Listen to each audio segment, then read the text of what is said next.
Despite it becoming quite a common sight, it still shocks me to see scenes like the above in Paris and London and New York City, even places like Lisbon and Germany now also too. Yet what's even more shocking about it is if you ever notice any of this, you'll be called some sort of bigot for even saying it's a problem. The typical liberal leftist line is that it's your fault these people are here and in the condition they are anyway because of your supposed white supremacy. Of course, that explanation ignores the conditions of the countries they came from and why they're like that beyond supposed colonisation, as well as our own government's actions in bringing these people here and for what purpose we're not quite sure. So why is this really happening? The mainstream, even though they never say it, seem to assume that this could be a desired result of globalization, man coming together in harmony with no more religious, ethnic or cultural divisions. Yet unless you run away and put your fingers in your ears and bang on about how diversity is our strength, like many liberals do across Europe, you've learnt at this point that it's only really the international liberal elite who benefit from this mass movement of people. Now, just to be clear, I don't really blame folks from poor countries for coming here and seeking a better life. However, many of us feel that this mass movement of people isn't raising all boats at all.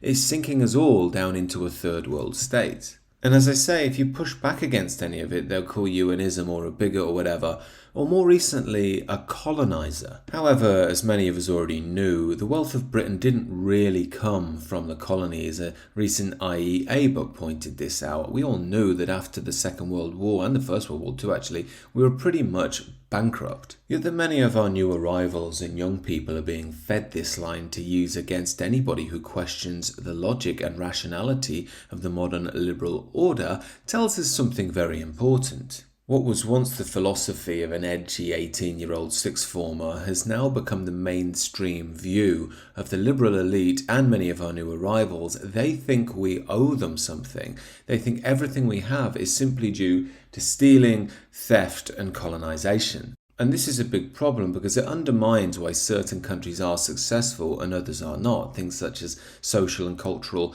cohesiveness, good planning, an economic system within which trust can be fostered amongst all parties involved. We've also ignored the fact that you'd be much better off being colonised by a country like Britain than, say, the Ottoman Empire or even the Roman Empire going back in the day.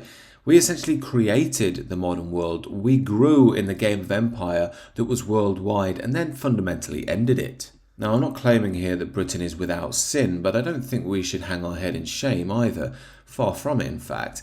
So I don't really think we deserve this reverse colonisation that we're seeing across Europe and especially in Britain at the moment. And on top of that, it's not even really a colonisation in the true sense of the word, because those arrivals that are coming here aren't really building or advancing anything. And this reverse colonisation is often hard to pin down because we're not being colonised by one group specifically. It's a mass of people from all over the world.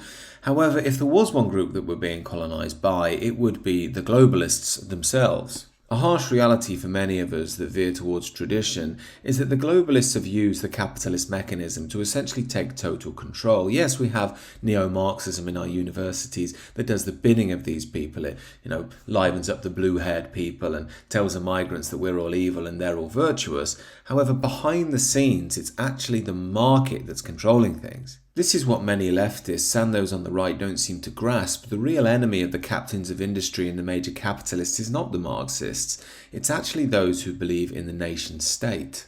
That's because those who believe in the nation state and are loyal to its traditions cannot be so easily pushed over by globalism. This is easily provable. Just see how much Marxism and Marxist rhetoric we have in our modern political conversation. Yet when do you hear a nationalist idea of any sort, it's always evil no matter what. However, for the future, I think all this points towards us needing a new politics and a new system. I'd be lying if I had all the answers, but I am very open to discussing new things. We're going to have to do that. We can't simply go back to the Toryism of reform. That's not really going to work in the long run, just like Donald Trump won't work in America in the long run. My personal feeling is that what comes next should be something that honours the wisdom of old, of tradition, of cultural unity, along with a renewed model of vision collaboration for the 22nd century. In my view, it's either that or destruction waiting for us in the medium to long-term future. These are just my views, however. Do let me know what you think down below and do consider subscribing to the channel.